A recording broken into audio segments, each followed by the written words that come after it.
नमस्कार. मी सुभाष कर्णिक. रसिको, यूट्यूबवरील कथाकथन श्रवण दर्शन या माझ्या चॅनलवर तुम्हा रसिकांचे पुन्हा एकदा स्वागत. आजच्या कथेचं नाव आहे तुफान और दिया. अरविंद रोजच्या रस्त्यावरून संध्याकाळी फिरायला निघाला. एकाएकी त्याच्या कानावर हिंदी गीताचे सूर पडले. क्षणभर तो जागीच उभा राहिला. किती वर्ष गेली ही गीत ऐकून, आणि या गीतातील शब्दानेच आपण त्याचं कौतुक केलं होतं. किती वर्ष झाले असतील त्याला भेटून. कसा असेल तो? एकदा त्याला भेटलं पाहिजे. बऱ्याच वर्षात त्याच्याशी पत्रव्यवहार झाला नाही. घरी जाताच अरविंदने रेल्वेचं वेळापत्रक काढलं. अरविंद मुख्य कार्यालयातून त्या छोट्या गावातील कंपनीच्या शाखा कार्यालयात कामासाठी गेला होता. 2 दिवस त्याला मुक्काम करायचा होता. कार्यालयातील त्या दिवसाचं काम संपलं. अरविंद बाहेर पडला. त्याच्या नेहमीच्या सवयीने तो गावात फिरायला निघाला. फिरता फिरता तो उपहारगृहापाशी थांबला. मनात आलं, चला चहा घेऊया. त्या उपहारगृहाची पाटी वाचून त्याला एकदम आश्चर्य वाटलं. त्याने पुन्हा वाचली. दुचाकी दुरुस्त करून मिळेल, गाडी तुमची, दुरुस्ती आमची, खुशी तुमची, सर्वांचे उपहारगृह. त्याला त्याची दुचाकी दिसल्या नाहीत. तो जवळ गेला तेव्हा तिथल्या बालकाने विचारलं, साहेब या, बसा. काय घेणार? चहा, वडा, मिसळ? नको नको, मला फक्त चहा द्या आणि माझ्याशी थोडे बोला. त्याला चहा आणून ठेवल्यावर अरविंदने त्याला समोर बसायला सांगितलं. नाव काय तुमचं? मी शरद पाटील. तुमच्या पाटीवरून माझा गोंधळ उडाला. हे गॅरेज आहे की उपहारगृह असा मला प्रश्न पडला. अरविंद म्हणाला, सांगतो सांगतो साहेब, सांगतो. ही मोठी कहाणी आहे, पण इथे येणाऱ्या कोणीच हा प्रश्न विचारला नाही. सांगतो. सकाळचे 9 वाजले होते. प्राध्यापक आचार्य भारताची आर्थिक स्थिती यावर सविस्तर बोलत होते. कॉमर्स कॉलेजच्या 3ऱ्या वर्षाचा अभ्यासक्रम संपत आला होता. सुमती ठाकूर आणि शरद पाटील आज एका बेंचवर शेजारी बसले होते. 3 दिवसापूर्वी दोघांच्या आईबाबांनी त्यांच्या विवाहाला संमती दिली होती. आज दोघांचे आईबाबा गुरुजींकडे जाऊन विवाहाची तारीख आणि मुहूर्त ठरवणार होते. एकाएकी आभाळात ढग जमले. सोसाट्याचा वारा सुटला. विद्यार्थ्यांनी उठून वर्गांच्या खिडक्या बंद केल्या. तुफान पाऊस आणि सोबत तुफान वारा सुरू झाला. वीज बंद झाली. अंधारून आलो. बाहेरचा आवाज इतका प्रचंड वाढला की प्राध्यापकांना बोलणं कठीण झालं. प्रचंड वादळ आल्याची जाणीव सर्वांना झाली. थोडा वेळ सगळे शांत बसले. एवढ्यात प्राचार्य गोरे आत आले. मुलांनो, आताच पोलीस विभागाचा फोन आला. त्यांनी सांगितलं की आपल्या गावावर ढगफुटी आणि प्रचंड मोठे वादळ आलं आहे. तरी कोणासही आमची पुढील सूचना येईपर्यंत बाहेर जाऊ देऊ नका. त्या सूचनेनुसार तुम्ही सर्वांनी या वर्गातून बाहेर जायचं नाही. सर्वांचे चेहरे गंभीर झाले. आपल्या गावावर कोणते संकट आलं आहे आणि त्यातून कसं बाहेर पडायचं हे कोणाला कळत नव्हतं.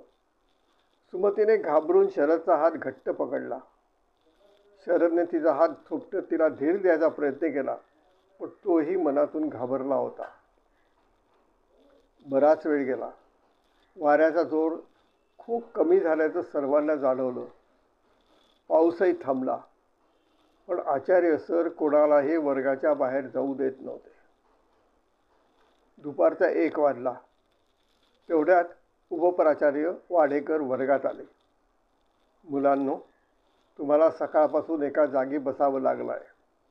नाईलाज आहे, कारण आपल्या गावावर कल्पना करता येणार नाही असं नैसर्गिक संकट कोसळलं आहे. तुमची भोजनाची वेळ झाली आहे, पण आपण कुणीच बाहेर जाऊ शकणार नाही. यासाठी आपल्या कॅन्टीनमधून चहा आणि बिस्किटं येत आहेत. तूर्त यावर समाधान मानावं लागेल. विद्यार्थ्यांनी शांतपणे चहा आणि बिस्किटं घेतली. 3 वाजता प्राचार्य, उपप्राचार्य आणि कार्यालयातील एक महिला कर्मचारी वर्गात आले. प्राचार्यांनी विचारलं, कोतवालपुरात कोण राहतात? सुनीता आणि एक मुलगा उभा राहिला. त्या वस्तीतल्या शेजारील जयप्रकाश नगरमध्ये कोण राहतात? शरद आणि 3 विद्यार्थी उभे राहिले. पोरांनो, तुम्हा 6 जणांना वाईट बातमी द्यावी लागते. गावाच्या मागील बाजूस असलेल्या पर्वतावरील पावसाच्या पाण्याचा प्रचंड लोढा आला आणि कोतवालपुरातील सर्व 27 घरं आणि जयप्रकाश नगरमधील 22 घरं पूर्णपणे वाहून गेली आहेत. सुनीताच्या मुखातून आई असा जोरात मुक्कार बाहेर पडला. तिला आणि इतर मुलांना रडू आवरेना. सरांच्या सोबतच्या महिलेनं सुनीताला जवळ घेतलं आणि आधार देण्याचा प्रयत्न केला, पण सर्वच वर्ग गोंधळलेला, घाबरलेला आणि रडवेला झाला होता. असाच थोडा वेळ गेला. शासकीय अधिकारी आणि 2 पोलीस अधिकारी वर्गात आले. त्याने विद्यार्थ्यांना सांगितलं की ज्या 6 विद्यार्थ्यांची घरं वाहून गेली आहेत ते सोडून बाकीच्या विद्यार्थ्यांना आम्ही त्यांच्या घरी पोहोचतो आहोत.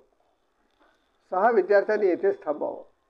आम्ही त्यांची राहण्याची व्यवस्था करीत आहोत. एका शाळेमध्ये त्या विद्यार्थ्यांसोबत इतरही बरेच गावकरी थांबले होते. त्यापैकी पुष्कळांची घरं वाहून गेली होती. काहींच्या घरामध्ये पाणी शिरल्यामुळे त्यांना तेथे आणलं होतं. थोड्या वेळाने एकाने सर्वांचं नाव लिहून घ्यायला सुरुवात केली. शरदने आपलं नाव सांगितलं. शेजारी बसलेल्या सुनीताला नाव विचारलं आणि ती सौ सुनीता असे त्याने लिहून घेतले. शरद म्हणाला, सुनीता, आपलं लग्न व्हायच्या अगोदरच शासकीय दप्तरामध्ये आपली नोंद पती पत्नी अशी झालेली दिसते. सुनीता काहीच बोलली नाही. खूपच खिन्न झाली होती. नंतर एक अधिकारी म्हणाले, इथे जवळजवळ 100 माणसं आहेत. या सर्वांची सोय आम्ही वेगवेगळ्या खोल्यात केली आहे. प्रत्येक खोलीत 10 माणसं आहेत. आम्ही 10 जोड्यांची निवड केली आहे. प्रत्येक जोडीने एका खोलीवर व्यवस्था बघायची आहे. शरद आणि सुनीता यांना एक खोली मिळाली. सगळ्यांचा जेवणाची व्यवस्था त्या दोघांनी बघितली. दुसऱ्या दिवशी सुनीताच्या बाबांच्या गॅरेजवर गेले. तिथे महिला पाहिले. गॅरेजचं कुलूप होते. त्यांच्याकडे किल्ली नव्हती. शरद म्हणाला, मी कुलूप फोडतो. एखादे कुलूप तो विकत घेऊन ये. गॅरेज उघडल्यावर समोर एक स्कूटर उभी होती. शरदने ती बाहेर काढली आणि चालू केली. सुदैवाने ती चालू झाली. आतमध्ये पाणी आणि चिखल भरला होता. दोघांनी तो स्वच्छ केला. काही दिवस शासनाने चालवलेल्या अन्नछत्राचा लाभ त्यांनी घेतला.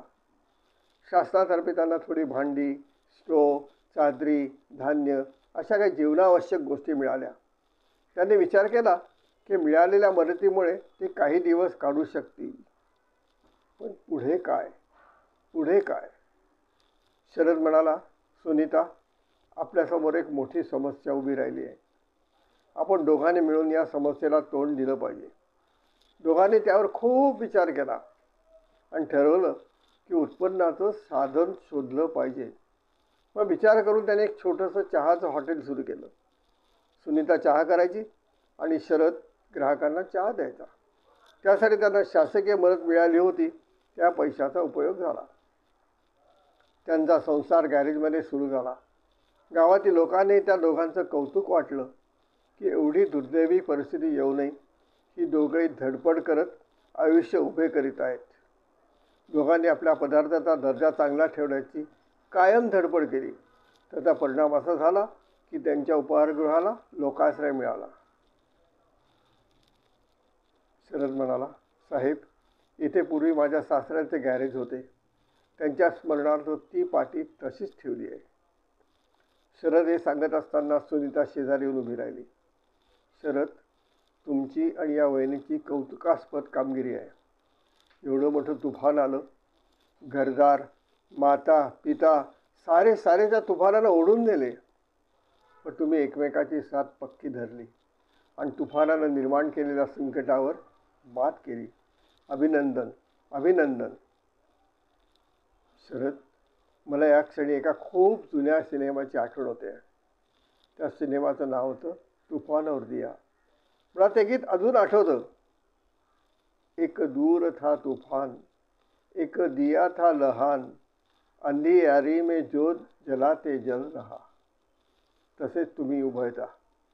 संकट किती मोठे असो, हिम्मत ठेवून त्यावर मात करता येते हे तुम्ही साऱ्या जगाला दाखवले. पुन्हा पुन्हा अभिनंदन. हे माझं व्हिजिटिंग कार्ड ठेवा. यापुढे काही मदत लागली तर माझ्याशी संपर्क साधा. धन्यवाद. धन्यवाद.